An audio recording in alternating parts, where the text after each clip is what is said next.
हिंदी में यूपीएससी की तैयारी से संबंधित प्रोग्राम्स को देखने के लिए सब्सक्राइब करें स्टडी IQ-IAS हिंदी। नमस्कार साथियों, मैं कुणाल आप सभी का स्टडी IQ-IAS हिंदी पे स्वागत करता हूं। हम लोग आज बात करने वाले हैं कि बलूचिस्तान की स्वतंत्रता में क्या भारत उसकी मदद करने वाला है या नहीं। ये एक सोचने वाला विषय है फिलहाल हम लोग के लिए। अब ऐसा क्यों है, तो आइए इसके लिए देख लेते हैं पहले हमारी न्यूज़, क्योंकि वहाँ पर आपको सभी चीज़ें फिर क्लियर हो जाएंगी। तो Baloch rebels see opportunity in Pakistan से adversity hoist flags of liberation. तो देखिए भाई, फिलहाल अब जो बलूचिस्तान का मामला है वो बहुत ही ज़्यादा अब आगे बढ़ चुका है और भारत और पाकिस्तान के बीच चल रहे इस पूरे के पूरे विवाद में अब बलूचिस्तान के लोग भी अपना पूरा फायदा उठाना चाहते हैं और भारत पाकिस्तान के बीच तनाव में इन्होंने पाकिस्तान के झंडे को उतार दिया है और अपना लिबरेशन का झंडा इन्होंने फहरा दिया है। केवल बात यहीं तक ही सीमित नहीं है, बल्कि इसके साथ ही बलूचिस्तान की तरफ से ये मांग की गई है कि भारत उसे अपनी ज़मीन पर दूतावास खोलने का भी परमिशन दे और दूतावास खोलने की परमिशन के अलावा यूनाइटेड नेशंस मीटिंग बुलाए और मीटिंग बुला करके सभी देशों के तहत इसे मान्यता दे। ये सारी बातें रखी गई है। तो जब अब ये पूरा मामला सामने आया तो उसे पता चल रहा है कि भारत और पाकिस्तान के बीच बलूचिस्तान भी अपनी रोटियां सेक लेना चाहता है, क्योंकि तनाव भारत पाकिस्तान का, पर ये चाह रहा है कि भाई मैं भी रोटियां सेकूं, रोटियां सेक करके मैं भी निकलूं, क्योंकि इससे अच्छा मौका नहीं मिलने वाला। पाकिस्तान परेशान है और ऐसे में आज़ादी की घोषणा हो जाएगी तो बढ़िया ही रहेगा। लेकिन आज़ादी की घोषणा के तहत ये पता चल रहा है कि भारत का रागा बहुत लाभ रहा है और भारत से चाह रहा है कि भारत से इसको सहायता मिले, समर्थन मिले और भारत इसको आज़ाद कराए पाकिस्तान के चंगुल से। बट देखते हैं कि क्या ऐसा होगा, भारत इसको मदद करेगा या नहीं करेगा। आप लोग क्या कहते हैं, मदद करनी चाहिए या नहीं करनी चाहिए? बट अभी फिलहाल बलूचिस्तान की स्थिति क्या चल रही है वो आपको मैं दिखाता हूं। बट एक पहले ये जान लेते हैं हम लोग कि क्या क्या आज की क्लास में शामिल है। तो बलूचिस्तान की वर्तमान स्थिति, बलूचिस्तान का इतिहास, बलूचिस्तान पर कब्जा, बलूचिस्तान स्वतंत्रता संघर्ष के कारण, बलूच लिबरेशन आर्मी, ये सब कुछ हमें आज की अपनी क्लास में पढ़ना है। पहले एक इन्फॉर्मेशन शेयर कर लेते हैं, क्योंकि स्टडी IQ 15 मई से आप लोगों के लिए बैच शुरू कर रहा है। ये P2I बैच है, यानी कि प्रीलिम से इंटरव्यू तक की आपके सभी चरणों की तैयारियां होंगी। इसमें आप लोग का कोर्स भी कंप्लीट कराया जाएगा, आप लोग को 1-to-1 मेंटरशिप भी मिलेगी, आप लोग को रेगुलर यहाँ पर नोट्स वगैरह भी मिलेंगे, जिससे कि आपकी तैयारी अच्छी हो सके। यानी कि तैयारी को अच्छा कराने के लिए आप कुछ भी जो भी आपको मदद चाहिए होगी वो आपको इस बैच में मिल जाएगी। इसके अलावा प्रीलिम्स और मेंस के लिए रेजिडेंशियल प्रोग्राम भी शामिल है और जो मंथली टॉप परफॉर्मर होगा उसको 11,000 रुपये का प्राइस भी दिया जाएगा। तो ये कोर्स खास है उन लोगों के लिए जो 2026 या 27 में एग्जाम देना चाहते हैं, तो बिल्कुल जल्दी से खुद को एनरोल कर लीजिए। इसके अलावा आप इस कोर्स को लेते समय एक खास कोड को यूज़ कर सकते हैं, वो है KL Live कोड यूज़ करेंगे तो समझ लीजिए कि आपको पूरी फीस पे एक खास डिस्काउंट मिल जाएगा और डिस्काउंट के बाद ये फीस हो जाएगी 31,999 रुपये। और एक यहाँ पर एक विशेषता इस बैच की ये भी है कि अगर आप लोग बैच में एनरोल रहते हैं, प्रीलिम्स को क्लियर कर लेते हैं, उसका तक की पूरी फीस वापस भी कर दी जाती है और साथ साथ आपको मेंस और इंटरव्यू की तैयारी भी कराई जाती है। तो ये खास विशेषता है इस बैच की, तो आप लोग को ले लेना चाहिए, बहुत ही महत्वपूर्ण है आपकी तैयारी को अच्छा बनाने के लिए। आइए आगे बढ़ते हैं, जानते हैं अपने पूरा का पूरा मामला। तो देखिए, बलूच लड़ाकों ने 3 समूहों ने इसके पश्चिमी प्रांत बलूचिस्तान के कुछ हिस्सों पर कब्जा कर लिया। तो देखिए, बलूच लड़ाकों के 3 समूह हैं भाई, उन लोगों ने अब फिलहाल पश्चिमी प्रांत बलूचिस्तान के कुछ हिस्सों पर कब्जा कर लिया है और कब्जा करके वो अब अपनी स्वतंत्रता की मांग कर रहे हैं। वो चाहते हैं कि वो पाकिस्तान के अधीन रह रहे, वो पूरी तरह से मुक्त रहें। हालांकि केवल और केवल बात अब यहाँ पर सिर्फ कब्जा करने की नहीं है, बल्कि ये जो बलूचिस्तान के लोग हैं ये पाकिस्तान की सेना के खिलाफ भी अभियान चला रहे हैं। इन्होंने गैस स्थानों पर हमले भी किए हैं। केवल इतना ही नहीं, बल्कि आर्मी के कई लोगों को इन्होंने अपने हमलों के तहत पूरी तरह से प्रभावित किया और अलग अलग तरह के ये फिलहाल अभी अभियान चला रहे देश में। यानी कि जहाँ पाकिस्तान सीमा पर भारत के साथ संघर्ष कर रहा है, वहीं बलूचिस्तान अंदर सेना को और परेशान कर रहा है और अपनी स्वतंत्रता के लिए पूरा का पूरा माहौल बनाने का काम ये कर रहा है। ये घटनाक्रम कई विद्रोही समूहों और पाकिस्तानी सेना के बीच लड़ाई के बीच हुआ है और ये भी पता चल रहा है कि बलूचिस्तान की आज़ादी की मांग बहुत ज़्यादा तेज़ हो रही है। तो सोच रहा है कि भाई बहरी जंग तो मैं भी हाथ धो लेता हूँ, मैं भी निकल जाऊँगा। पिछली बार बांग्लादेश निकल गया था, अब क्या यार मैं निकल लेता हूँ, मामला इसमें पूरी तरह से ठीक हो जाएगा। तो कभी भी पता चल सकता है अगर इस तरह की स्थिति रही कि बलूचिस्तान आज़ाद हो गया। हालांकि इन्होंने अपने स्तर पर आज़ादी की घोषणा तो कर दी है, लेकिन क्या वापस से अब सेना जो है वो इनको घेरेगी और अपनी स्थिति मजबूत करेगी, या फिर क्या कोई दूसरा देश इसको मान्यता देगा एक स्वतंत्र देश के रूप में? ये सारा का सारा मामला अब आने वाले समय पर डिपेंड करता है कि कुछ क्या होगा, कैसा होगा। बट ज़रूरी ये है कि फिलहाल अब क्या क्या हुआ एक बार नज़र डाल लें। तो देखिए, बलूच लेखक हैं जिनका नाम है मीर यार बलूच। ये लीडर भी हैं, माने जाते हैं कि हाँ बलूचिस्तान के लोगों के मामले में एक बड़े नेता भी हैं। नेता होने के अलावा लेखक भी हैं और लेखक के अलावा ये और भी काफ़ी सारी चीज़ें जिम्मेदारियाँ संभालते हैं। तो उन्होंने भाई लिखा है अपने प्लेटफॉर्म पे कि बलूच लोगों ने अपने झंडे फहराए हैं और पाकिस्तानी झंडे को उतारना शुरू कर दिया है। यानी कि बलूच लोग जो हैं वो अपने खुद के झंडे फैला रहे हैं, पाकिस्तान के झंडे से वो फिलहाल जुड़ करके रहना नहीं चाहते हैं। और साथ साथ ये भी कहना है कि इनका कि भाई अब समय आ गया है कि दुनिया पाकिस्तान से अपने राजनयिक मिशन वापस ले और उन्हें नए उभरते देश बलूचिस्तान में स्थानांतरित कर दिया। यानी कि सीधे तौर पर कहना है कि भाई पाकिस्तान का मामला हटाओ और आप जुड़ो बलूचिस्तान से और बलूचिस्तान की चीज़ों को आप प्रमोट कीजिए, पाकिस्तान को अलविदा कहिए और बलूचिस्तान को में आपका स्वागत है, ये स्थिति हम आपको बता रहे हैं। तो सीधा तौर पर कह रहे हैं कि भाई हम पाकिस्तान से अलग हैं, बलूचिस्तान अलग देश है, इस प्रकार की बातें जो हैं वो पता चल रही है, इस प्रकार के संदेश पूरी दुनिया को दे रहे हैं अपने प्लेटफॉर्म के हिसाब से। साथ साथ इनका ये भी कहना है कि भाई घोषणा जल्द की जानी चाहिए क्योंकि आतंकवादी पाकिस्तान का पतन अब निकट है। हमने अपनी स्वतंत्रता का दावा किया है और हम भारत से अनुरोध करते हैं कि वह दिल्ली में बलूचिस्तान के आधिकारिक कार्यालय और दूतावास की अनुमति दे। तो सीधे तौर पर किसी और से तो मतलब रख नहीं रहे हैं, सीधे सीधा ये मामला रख रहे हैं भारत के ऊपर कि भाई कोई कुछ करे या ना करे, भाई भारत तुम पहले हमें ज़मीन दे दो, तुम पहले हमें स्थान दे दो, हम अपना कार्यालय खोल लेंगे, हम अपना दूतावास खोल लेंगे, बाकी फिर देखा जाएगा बाद में क्या होगा या नहीं होगा। ऐसा क्यों? क्योंकि भारत आज दुनिया में एक बड़ी मजबूत स्थिति में और भारत अंतर्राष्ट्रीय राजनीति को प्रभावित करने की क्षमता रखता है। इसीलिए पहले ही भारत को कहा जा रहा है कि भाई आप दे दो, आप मान्यता दोगे तो बाकी दूसरे देशों पे दबाव फिर बनाया जा सकता है कि देखो भारत ने तो मान्यता दे दी है, भाई आप भी दे दो। और बांग्लादेश के मामले में भी ऐसा होता है, हम लोग ही थे जिन्होंने बांग्लादेश को मान्यता दी थी, उसके बाद तब जाकर के आज बांग्लादेश अस्तित्व में है, जो आज हमें ही आंख दिखा रहा है, वरना बांग्लादेश नहीं होता। आज ही वो बांग्लादेश ना पूर्वी पाकिस्तान के रूप में ही जाना जाता है और वही स्थिति है, वही काम बना रहा है पूरा बलूचिस्तान और वही चाह रहा है स्थिति कि पहले भारत इसको अनुमति दे दे, फिर बाकी दुनिया की स्थिति देख ली जाएगी।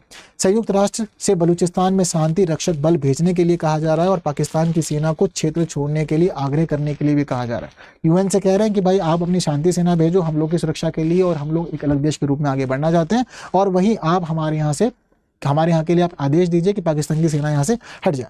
इसके अलावा संयुक्त राष्ट्र से अनुरोध भी कर रहे हैं कि भाई डेमोक्रेटिक रिपब्लिक ऑफ बलूचिस्तान, यानी कि कैसे देश की स्थापना करना चाहते हैं, ये डेमोक्रेटिक रिपब्लिक ऑफ बलूचिस्तान की स्थापना करना चाहते हैं। ये इन्होंने नाम भी अपना क्लियर किया हुआ है पहले से ही।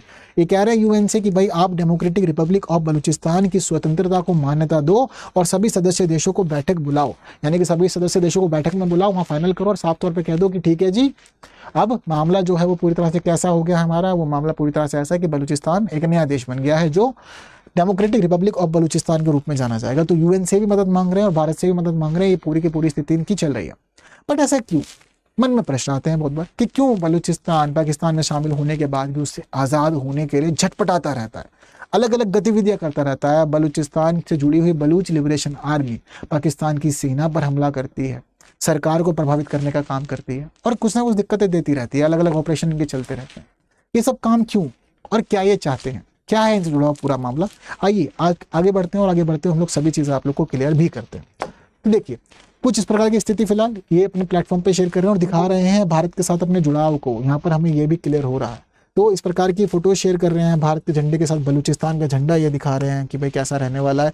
इस तरह से भी इन्होंने फोटो शेयर किए, बता रहे हैं कि हाँ ये दो बड़े लीडर हैं, दोनों के दोनों लीडर जो हैं ये लोकतांत्रिक नेता हैं, जन कल्याण वाले नेता हैं। इस तरह की बातें ये लोग यहाँ पर करते भी हैं। तो यानी कि दिखा रहे हैं प्रधानमंत्री नरेंद्र मोदी की तरफ ये झुकाव दिखा रहे हैं, ये झुकाव दिखा रहे हैं अपना भारत की तरफ, और भारत से इनको उम्मीदें हैं, ये भी हमें यहाँ बातें पता चल रही है। इसीलिए तो हम लोग ये बात कर रहे हैं कि क्या भारत मदद करेगा बलूचिस्तान की स्वतंत्रता में। ये प्रश्न अपने आप में बहुत ही ज़्यादा विचारणीय है यहाँ पे। आइए समझते हैं आप बलूचिस्तान का पूरा मामला। ठीक है, तो देखिए पाकिस्तान का सबसे बड़ा प्रांत है बलूचिस्तान और देश के बाकी हिस्सों की तुलना ये कम आबादी वाला भी और गरीब भी है। मतलब पूरे देश में सबसे बड़ा प्रांत पर फिर भी गरीब और कम आबादी वाला। सबसे कम विकास भी अगर पाकिस्तान के अंदर कहीं हुआ है तो वो बलूचिस्तान के अंदर ही हुआ। ठीक है, इसकी लोकेशन और प्राकृतिक संसाधन खासकर तेल की प्रचुरता इसे पाकिस्तान के लिए रणनीतिक रूप से महत्वपूर्ण बनाती है। यानी कि इसके पास संसाधन अपने बहुत ज़्यादा खास और खासतौर पर तेल यहाँ पर बहुत अच्छी मात्रा में मिलता है। तो इसी वजह से पाकिस्तान के लिए ये रणनीतिक रूप से बड़ा महत्वपूर्ण हो जाता है। यह प्रांत 1948 से खूनी विद्रोह, क्रूर राजनीतिक दमन और स्थायी बलूच राष्ट्रवादी आंदोलनों का स्थल रहा है। यानी कि समझ लीजिए कि 1948 से आज तक यहाँ शांति नहीं हुई है और 1948 से लगातार संघर्ष यहाँ बना हुआ है बलूचिस्तान के मामले में और बलूचिस्तान अपनी आज़ादी की मांग कर रहा है। हालांकि बलूचिस्तान केवल 1948 से ही अपनी स्वतंत्रता की मांग नहीं कर रहा, बल्कि जिस समय भारत और पाकिस्तान दो नए देश बने थे, पाकिस्तान को एक अलग देश बनाया था हम लोगों ने, उसी के साथ बलूचिस्तान को भी उम्मीद थी कि एक अलग देश के रूप में बलूचिस्तान को पहचाना जाएगा। लेकिन पाकिस्तान ने अपनी छल कपट से अपनी नीतियों का इस्तेमाल करते हुए इस पे कब्जा किया और आज तक अपने ही अधीन रखा हुआ है। अपनी सेना की तैनाती यहाँ पर की हुई है और सेना के मामले में पाकिस्तान बलशाली हो जाता है, जिस वजह से बलूचिस्तान के लोग खुद को स्वतंत्र नहीं कर पा रहे हैं, लेकिन फंस करके मजबूरन उनको यहाँ पर रहना पड़ रहा। अब इतिहास क्या रहा है बलूचिस्तान का, जब आप इतिहास समझेंगे ना कि इसका क्या क्या हुआ है, तो आप समझेंगे कि क्यों ये अपनी आज़ादी की मांग कर रहे हैं, क्यों ये सेना के ऊपर हमला करते हैं पाकिस्तान की, क्यों ये पाकिस्तान की सरकार को परेशान करते हैं, और क्यों आज तक इन्होंने शांति नहीं होने दी। ये आपको इसका इतिहास जान करके सब कुछ समझ आ जाएगा। तो देखिए, आधुनिक बलूचिस्तान की कहानी 1876 से शुरू होती है। 1876 में बलूचिस्तान पर कलात रियासत का शासन हुआ करता था और भारतीय उपमहाद्वीप पर ब्रिटिश हुकूमत शासन कर रही थी इस दौरान।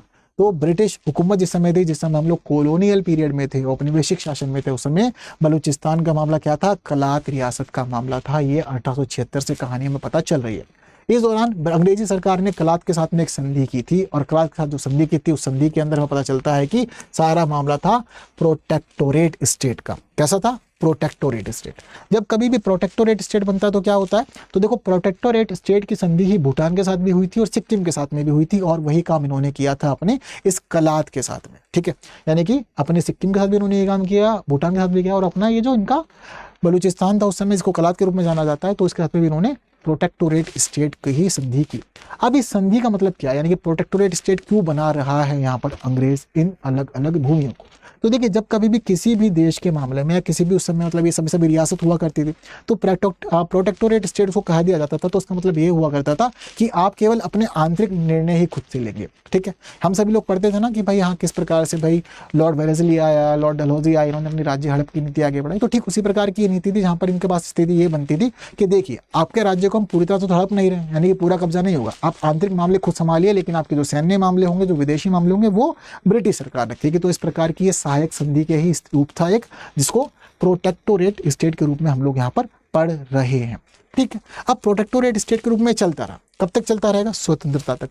अब जिस समय देश की स्वतंत्रता की स्थिति आएगी, यानी कि 1947 का समय आएगा, तो हमें पता चलता है कि स्वतंत्रता के समय ये जो पूरा का पूरा प्रांत था, ठीक है, यानी कि जिसको हम लोग कह रहे हैं कि भाई यहाँ पर कलात वाला मामला था, तो ये पूरी की पूरी बलूचिस्तान वाली भूमि थी। इस बलूचिस्तान वाली भूमि पर 4 अलग अलग सरदार हुआ करते थे इस समय। ठीक है, 4 अलग अलग आदिवासी सरदार थे, लेकिन इन चारों के चारों आदिवासी सरदारों के अंदर सबसे प्रमुख कौन था? सबसे प्रमुख कलात का सरदार ही हुआ करता था। कलात सबसे ज्यादा प्रमुख था, लेकिन कलात के साथ 3 और भी जुड़े हुए थे। तो कौन कौन थे? मकरान, लासवेला, खरान और कलात। कलात सबसे ज्यादा महत्वपूर्ण थे, और ये समझिए कि इनके आदिवासी सरदारों ने अंग्रेजों के प्रति निष्ठा की शपथ भी ली हुई थी।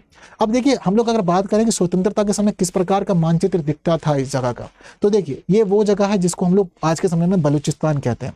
ठीक है, ये रेड वाला है, जो ब्लू वाला है, ये पूरी की पूरी स्थिति जो है, ये सब बलूचिस्तान है आज का। लेकिन अगर बात करें 1947 तक, यानी कि 1800 से 1947 तक ये पूरी जमीन कैसी दिखती थी, तो यहाँ पर चीफ कमिश्नर्स प्रोविंस हुआ करता था, यहाँ पर चीफ कमिश्नर्स प्रोविंस हुआ करता था। लेकिन इसके अलावा अब ये जो 4 आपको अलग अलग कलर की भूमियां यहाँ दिख रही है, अलग अलग रंग की भूमियां दिख रही है, यहाँ पर कौन है? यहाँ पर है कलात, जिसको हम लोग कह रहे हैं कि बलूचिस्तान के मामले में सबसे प्रमुख रियासत यही हुआ करती थी। लेकिन इसके बाकी जो सहयोगी थे उसमें खरान, इसके अलावा मकरान और लासवेला, ये तीनों भी शामिल थे। तो चारों की चारों रियासतों की स्थिति यहाँ पर चला करती थी। हालांकि कलात मुख्य था और ये बाकी 3 इसके सामंत ही हुआ करते थे। अब दरअसल कहानी जो है वो यहीं से ही बदलती हुई हमें दिखेगी। अब कलात का सरदार सबसे ज्यादा शक्तिशाली है इन चारों के मामले में, और बाकी सभी जो है वो उसके ही सामंती निष्ठा रखते थे उसके प्रति। ठीक है, यानी कि एक प्रकार से हम कह सकते हैं कि ये सब कलात के अधीन ही सरदार हुआ करते थे, कलात वाले सरदार के अकॉर्डिंग ही अपनी चीजों को चलाया करते थे।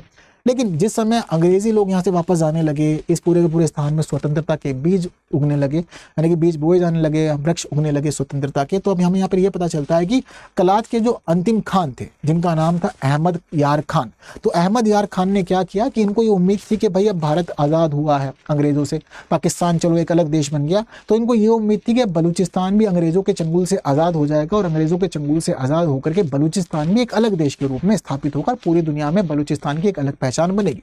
ये पूरी की पूरी उम्मीद थी इस समय अहमद यार खान को कि भाई ठीक है, इस तरह की स्थिति होगी, और खुले तौर पे इन्होंने बलूचिस्तान की स्वतंत्रता के लिए इन्होंने मांग रखी। स्वतंत्र बलूच राज्य की बातें लगातार किया करते थे। और इस दौरान इनकी खास बात ये थी कि जो ये अहमद यार खान थे, इनकी एक खास दोस्ती थी मोहम्मद अली जिन्ना से। तो इनको ये पता था कि भाई मोहम्मद अली जिन्ना मेरा दोस्त है। बहुत बार ऐसा होता है ना कि हम लोग दोस्तों में बहुत विश्वास रखते हैं, फिर बाद में पता चलता है दोस्त ने धोखा कर दिया। तो यहाँ पर भी हाल कुछ ऐसा ही था। अब यहाँ मामला जो था वो ये था कि भाई अहमद यार खान को ये उम्मीद थी कि भाई मोहम्मद अली जिन्ना तो मेरा बहुत अच्छा दोस्त है, अब जब मेरा दोस्त है तो मेरे खिलाफ थोड़ी जाएगा, और जब मोहम्मद अली जिन्ना को पाकिस्तान मिल गया तो वो मेरे लिए बलूचिस्तान की भी मांग रखेगा, बलूचिस्तान की स्वतंत्रता का समर्थन करेगा। और ऐसा नहीं है कि हुआ नहीं, हुआ भी ऐसा। इनको उम्मीद थी कि हाँ मोहम्मद अली जिन्ना मदद करेगा, तो मोहम्मद अली जिन्ना की तरफ से चीज़ें भी ठीक चलती हैं और मोहम्मद अली जिन्ना इस मामले में फेवर करता है और कहता है कि ठीक है आप अपना अलग से स्थान चलाइए, अलग से एक राज्य चलाइए अपना, कोई ऐसी परेशानी वाली बात नहीं है। और 11 अगस्त 1947 को यहाँ पता चलता है कि पाकिस्तान ने उन्हें शामिल होने के लिए मजबूर करने के बजाय एक मित्रता की संधि की। ठीक है, यानी कि यहाँ पर अब सीधे तौर पर पता चलता है कि मोहम्मद अली जिन्ना ने क्या कहा कि हम आपको मजबूर नहीं कर रहे हैं कि आप पाकिस्तान में शामिल होइए, आप रहिए स्वतंत्र, हम आपसे मित्रता की संधि कर रहे हैं। हालांकि मित्रता की संधि के अंदर एक थोड़ा सा पेच जो फंसा हुआ था, वो पेच इस मामले में फंसा हुआ था कि बलूचिस्तान की सुरक्षा पाकिस्तान के हवाले थी, यानी कि सुरक्षा का मामला जो था वो पाकिस्तान ने अपने हिस्से में ले लिया कि सुरक्षा के मामले में आपको अपनी अलग सेना नहीं बनानी है, सुरक्षा आपकी पाकिस्तान की सेना ही करेगी, बस आप अंदर अपना प्रशासन चलाइए जैसे चलाना है, उसमें कोई दिक्कत वाली बात नहीं। तो अहमद यार खान को भी स्थिति ठीक लग रही थी कि ठीक है चलो प्रशासन हम चला लेते हैं, बाकी सेना वेना हमारा ध्यान रखना तो ये लोग कर लेंगे। उसको नहीं पता था कि बाद में यही उसके लिए एक बड़ी दिक्कतों का मामला बन जाएगा। तो कहानी जो थी वो इस तरह से चलती है आगे। हालांकि इस दौरान जिस समय मोहम्मद अली जिन्ना ने समर्थन दे दिया था कि आप चला लीजिए अलग से अपना साम्राज्य, यानी कि एक अलग से अपना शासन बना लीजिए, अलग से अपना देश बना लीजिए, तो उसके बाद दिक्कतें ब्रिटेन को थी। ब्रिटेन नहीं चाहता था कि किसी भी तरह से ये बलूचिस्तान स्वतंत्र रहे। उसके पीछे का रीजन था क्षेत्र में सोवियत शक्ति का विस्तार। दरअसल इस दौरान इस पूरे के पूरे दक्षिण एशिया वाले क्षेत्र में सोवियत विस्तार हो रहा था। अब सोवियत विस्तार हो रहा था तो ब्रिटेन इससे बहुत ज़्यादा चिंतित था, ब्रिटिश की सरकार इससे बहुत ज़्यादा चिंतित थी। अब इस वजह से वो चाहते थे कि कलात जो है वो पाकिस्तान में ही मिले, वो अलग से ना रहे। अब मोहम्मद अली जिन्ना ने मित्रता की संधि भी कर ली थी, उसको लगा ठीक है, लेकिन ब्रिटेन बार बार इसको कह रहा था कि नहीं अपने में ही मिलाओ तभी ठीक है, वरना मामला गड़बड़ हो जाएगा। अब इस दौरान ये देखा जाता है कि भाई 4 अलग अलग स्थिति थी बलूचिस्तान की उस समय, यानी कि कलात भी है, कलात के अलावा बाकी उनके 3 सामंत भी हैं। अब सबके विचार अलग अलग थे। जो कलात के अलावा बाकी 3 थे वो कलात के अधीन रहना नहीं चाहते थे, वो बलूचिस्तान वाले हिस्से में मिलकर के रहना नहीं चाहते थे, वो चाहते थे कि हम पाकिस्तान में मिल जाए, और काम भी ऐसे ही हुआ। दरअसल यहाँ पर जो कहानी थी वो पता चलती है कि अक्टूबर 1947 तक पाकिस्तान ने अपना सुर बदला और विलय के लिए दबाव बनाना भी शुरू किया। इसके साथ साथ एक खास बात ये पता चलती है कि 17 मार्च 1948 को पाकिस्तान सरकार ने कलात के 3 सामंती राज्यों को विलय को स्वीकार करने का फैसला भी किया था। अब देखिए यहाँ पर ना बड़ी दिक्कतें हो गई कलात के लिए। अब कलात की स्थिति क्या थी कि कलात के अधीन थे 3 सामंत, जिसमें खरान, मकरान और लास बेला शामिल था। कलात कह रहा है कि मैं स्वतंत्र रहूंगा, लेकिन इन तीनों ने कहा कि नहीं हमें तो पाकिस्तान चाहिए, हम पाकिस्तान में शामिल होना चाहते हैं। अब ये जो पाकिस्तान वाली बची हुई भूमि थी, इन्होंने क्या किया कि पाकिस्तान की इसी जमीन के अंदर इन्होंने शामिल कर लिया लास बेला को, इसी में इन्होंने शामिल कर लिया मकरान को, और इसी में ही इन्होंने शामिल कर लिया खरान को। अब जिस समय ये तीनों के तीनों इसके सामंती प्रदेश शामिल हो गए पाकिस्तान के अंदर, तो यहाँ पर कलात के लिए बड़ी ही दिक्कतें हो गई। क्यों?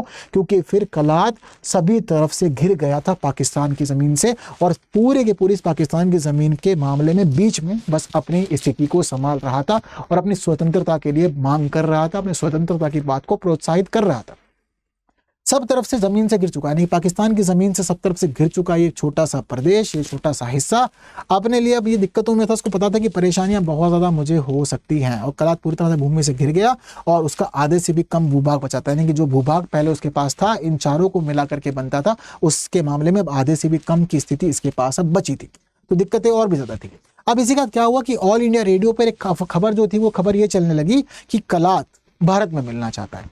अब इससे पाकिस्तान को और ज़्यादा परेशानी हो गई, और पाकिस्तान ने क्या किया, आखिर में 26 मार्च 1948 को पाकिस्तान ने सेना भेज दी, और पाकिस्तान की सेना पहुंच गई कलात वाली ज़मीन पर। कलात वाली ज़मीन पर पहुंचने के बाद अगले दिन ही पूरे के पूरे हिस्से पर कब्जा कर लिया गया और उसको पाकिस्तान में मिला लिया गया। पाकिस्तान ने ये काम किया है कि देखो अगर आप मर्जी से शामिल नहीं होगे तो हम बल प्रयोग करेंगे। कश्मीर के मामले में भी पाकिस्तान ऐसा ही करना चाहता था, लेकिन हमने सुरक्षा दे दी, वरना महाराजा हरी सिंह बहुत बुरी तरह से फंसने वाले थे। तो अचानक ही तुरंत ही सारा काम हमें संभाला, लेकिन फिर भी पीओके आज भी हम लोग को परेशान कर रहा। तो यहाँ भी कुछ ऐसा ही था कि भाई हम लोग की रेंज से सारा मामला दूर था और इन्होंने सब कुछ अपने नियंत्रण में बड़े ही आराम से ले लिया। और वैसे भी चारों तरफ से जब कोई ज़मीन आपसे घिरी हुई है, यानी कि पाकिस्तान से घिर चुका था कलात, तो फिर कब्जा करना कोई बहुत बड़ी वाली दिक्कत वाली बात नहीं थी, बहुत ईजिली ही सारा का सारा काम हो गया। तो इस दौरान हमें यह पता लगता है कि मात्र और मात्र 227 दिन तक ही बलूचिस्तान की जो ज़मीन थी, जो कलात था, वो स्वतंत्र था। यानी कि बलूचिस्तान इतिहास में स्वतंत्र तो रहा है, लेकिन कितने दिन तक? 227 दिन तक ही बलूचिस्तान स्वतंत्र रहा है। फिर पाकिस्तान की सेना पहुंच गई, पाकिस्तान की सेना ने पूरा का पूरा कब्जा कर लिया इसके ऊपर। अब देखो वही स्थिति है कि आप चाहो और आपको ना मिले तो फिर बाद में दिक्कतें होती हैं। अब बेशक यहाँ पर हमें पता चलता है कि कलात चाहता था कि भाई वो एक अलग से बलूच राज्य अपना बनाए, ये उसकी मांग थी, उसकी चाहत थी, वो चाहता था, लेकिन जबरदस्ती बल प्रयोग से आपने क्या किया कि उसकी जमीन पे कब्जा कर लिया। अब ये लोग शांत नहीं बैठेंगे और जैसे ही ये पूरा का पूरा विलय का काम होता है, विलय के तुरंत बाद ही हम यहाँ पर विरोध प्रदर्शन शुरू हो जाते हैं और ये अपनी आज़ादी के लिए संघर्ष शुरू कर देते हैं। तो अब विलय की स्याही जो पूरी तरह सूखी ही नहीं थी, उसी बात हम देखते हैं कि विरोध प्रदर्शन भी शुरू हो जाते हैं। और उसी साल जुलाई के महीने में अहमद यार खान के भाई प्रिंस अब्दुल करीम ने विलय समझौते के खिलाफ विद्रोह कर दिया। इन्होंने साफ तौर पर कह दिया कि जो विलय आपने किया है वो ठीक नहीं है, हम शामिल नहीं रहना चाहते, हम अलग स्वतंत्र देश बनना चाहते हैं, आपसे मिलकर के नहीं रहेंगे। तो इन्होंने यहाँ विद्रोह शुरू किया। और ये समझिए कि अब तक के बलूचिस्तान के इतिहास में 5 स्वतंत्रता युद्ध हो चुके हैं। कितने? 5 स्वतंत्रता युद्ध अब तक ये लड़ चुके हैं और 5वां स्वतंत्रता का युद्ध जारी है काफी लंबे समय से। यानी कि ये शांत नहीं बैठ रहे हैं, चाहते हैं कि हमें स्वतंत्रता मिले और अपनी स्वतंत्रता के लिए लड़ाई करने के लिए प्रॉपर तत्पर हैं, पूरी तरह से ये आगे डटे हुए हैं। तो यहाँ पर जो 5 स्वतंत्रता युद्ध हुए हैं, इसमें पहला स्वतंत्रता युद्ध 1948 में शुरू हुआ था। उसका दूसरा युद्ध जो था वो 1958 से 1959 तक रहा। तीसरा युद्ध 1962 से 63 तक चला।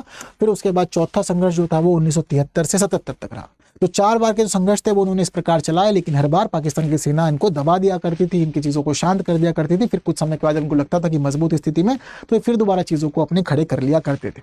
अब जो इनका 5वां स्वतंत्रता का युद्ध चल रहा है वो चल रहा है 2003 से। समझिए 2003 से 2025 आ गया, अब तक ये संघर्ष में, और ये चाहते हैं कि किसी भी तरह से ये बलूचिस्तान को आज़ाद करवा ले और पाकिस्तान के चंगल से छुड़ा ले। और उसी मौके के मामले में, इसी कार्य को पूरा करने के लिए जो आज पाकिस्तान भारत के साथ संघर्ष में है, ये इस मौके का फ़ायदा उठा करके खुद की स्वतंत्रता घोषित करना चाहते हैं। इन्हें लग रहा है कि इससे अच्छा मौका हमारे पास में नहीं आ सकता, क्योंकि पाकिस्तान भारत की तरफ से ही परेशानियाँ झेल रहा है। अब आगे और ज़्यादा कभी पता नहीं मौका मिले ना मिले, इससे अच्छा तो अभी ही मौका है, अभी ही निकल लेते हैं और अलग हो जाते हैं।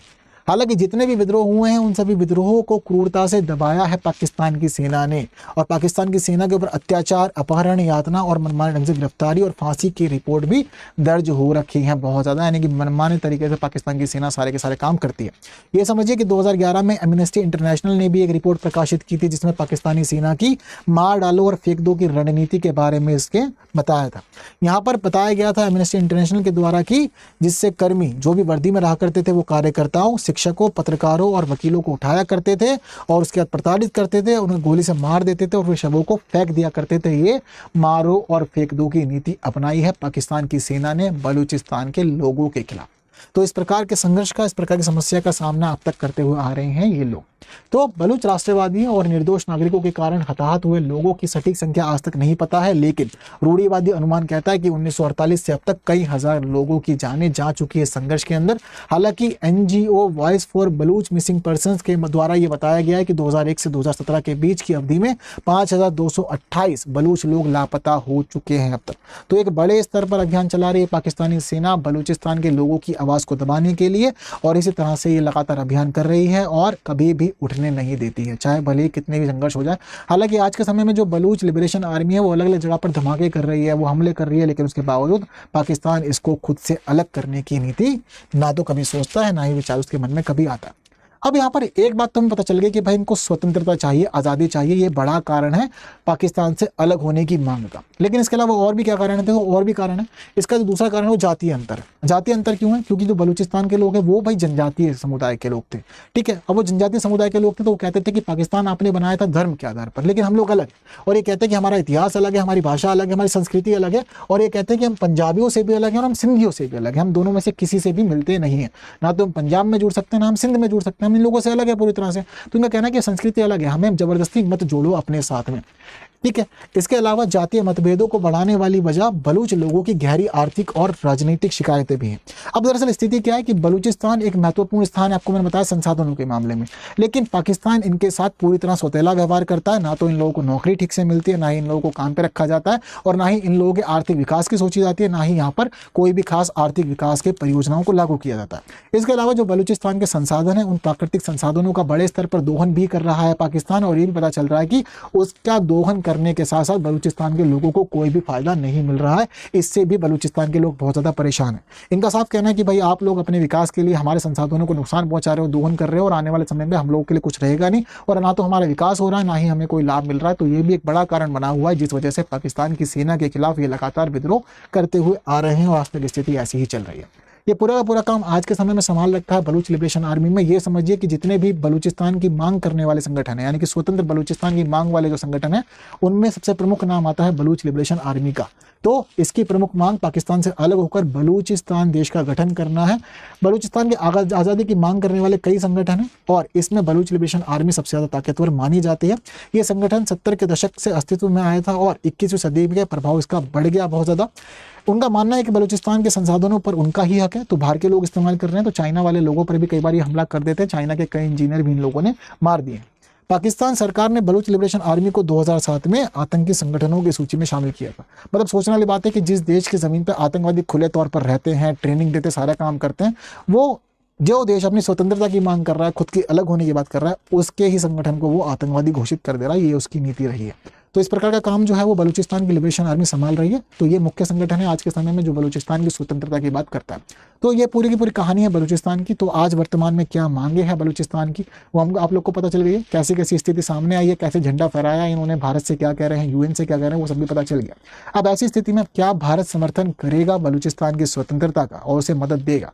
ये सब चीज़ सोचने जानने वाली होंगी अपने आप में और देखने वाली होगी कि भारत की रणनीति क्या कहती है। क्योंकि 1971 में इन्होंने बांग्लादेश के लिए तो सारी सहायता अवेलेबल करवाई थी, बट क्या बलूचिस्तान के मामले में भी वैसा ही कुछ विकल्प अपनाया जाएगा? ये देखते हैं क्या रुझान रहेगा भारत सरकार का आने वाले समय में। लेकिन आज की क्लास में इतना ही। फिलहाल आप लोग मुझे इस प्रश्न का उत्तर कमेंट में दे सकते हैं कि बलूचिस्तान के संदर्भ में निम्नलिखित कथनों पर विचार करना है। 17 मार्च 1948 को पाकिस्तान सरकार ने कलात के 3 सामंती राज्यों का विलय को स्वीकार करने का फैसला किया।